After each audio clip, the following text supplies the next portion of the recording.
যুগে যুগে চেষ্টা করা হয়েছিল আহলে বাইতে রাসূলের ঘরানাকে কারবালায় শুধু শেষ করা নয়।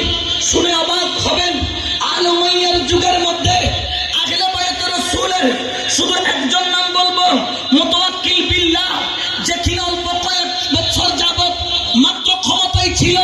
এই অল্প ক্ষমতার সময়ে একবার নয়, দুইবার নয়, চারবার আহলে বাইতে রাসূলের মাজারকে ভেঙে গুড়িয়ে দিয়েছিল। চেষ্টা করেছে ফুরাত নদীর পানি দিয়ে আহলে বাইতের মাজারকে ধ্বংস করে দেওয়ার জন্য, ছেড়ে দিয়েছিল, কিন্তু পানি যায় আহলে বাইতের মাজারের উপর দিয়ে যায় না, পাশে দিয়ে যায়। পানি বলে, ওই দুই পাওয়ালা মুনাফিক, তুই আহলে বাইত না চিনলেও আমরা পানি আহলে বাইত চিনি। বড় করে বলো সুবহানাল্লাহ। শুধু একজনের হুকুমতে 4 বার আহলে বাইতের রওজা দরগাকে ভাঙা হয়েছে। শুধু কারবালার ময়দানে শহীদ করে ক্ষান্ত হয় নাই, তারা হুসাইনের রওজাকেও ভয় পায়, হুসাইনের মাজারকেও ভয় পায়, শাহাদাতের পরেও ভয় পায়। বুঝে রাখবেন, কিয়ামত পর্যন্ত খারিজির দলেরা হুসাইনের গোলামদেরকে দেখলে ভয় পাবে, ঠিক কিনা? আরো জোরে বলেন, ঠিক কিনা? এই জন্য শায়ের বলছেন, হুসাইন মেরা, হুসাইন তেরা, হুসাইন উনকা, হুসাইন ইনকা, হুসাইন सबका, हुसैन रब का, वो खुश्कियों का, समंदरों का, वो सूफियों का, कलंदरों का।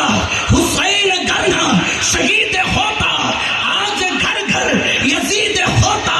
नबी की सुन्नत आयान होती, खुदा की घर में अजान होती। ठीक ना? আজকে যে আযান পেয়েছি, আজকে যে নামাজ পেয়েছি, আজকে যে ইবাদত পেয়েছি, আজকে যে জিকির পেয়েছি, আজকে যে রব্বুল আলামিনকে মুহাব্বতের সুরে ডাকতেছি, এটা মাওলা হুসাইনের শাহাদাতের বিনিময়ে। কারণ না হলে আমরা মুফতি থেকে পাগল হয়ে যেতাম, মুফাসসির থেকে পাগল হয়ে যেতাম, মুহাদ্দিস থেকে পাগল হয়ে যেতাম, হাফেজ থেকে পাগল হয়ে যেতাম। হুসাইন শিখায়া দিলেন, হাফেজ দেখলে পাগল হতে পারিস না, মুহাদ্দিস দেখলে দেওয়ানা হতে পারিস না, মুফতি দেখলে পরওয়ানা হতে পারিস না, তুই তো আর আলেম দেখলে দেওয়ানা হতে পারিস না। কারণ জেনে রাখ, কারবালার ময়দানে 22,000 ইয়াজিদের মধ্যে 60,000 হাফেজে কোরআন, 3,000 মুহাদ্দিস, মুফতি, মুফাসসির ছিল। হুসাইন দেখায় দিল, মুহাদ্দিস আছে, মুফতি আছে, মুফাসসির আছে, হাফেজ আছে, কিন্তু ঈমান নাই। ঠিক কি না? এই জন্য আমরা ঈমান তালাশ করার জন্য, ঈমানের খুশবু নেওয়ার জন্য গৌসুল আজম মেজবান্ডারির দরবার আসছি। ইনশাআল্লাহ তাবারক ওয়া তাআলা কে কি বললো ওইটা দেখারও টাইম নাই, ওইটা গণারও টাইম। জোরে বলেন না টাইম। কারণ আমরা গৌসুল আজম মেজবান্ডারির গোলাম। আমরা জানি তাদের মুনিব মরা হইতে পারে, কিন্তু আমার মুনিব জিন্দা।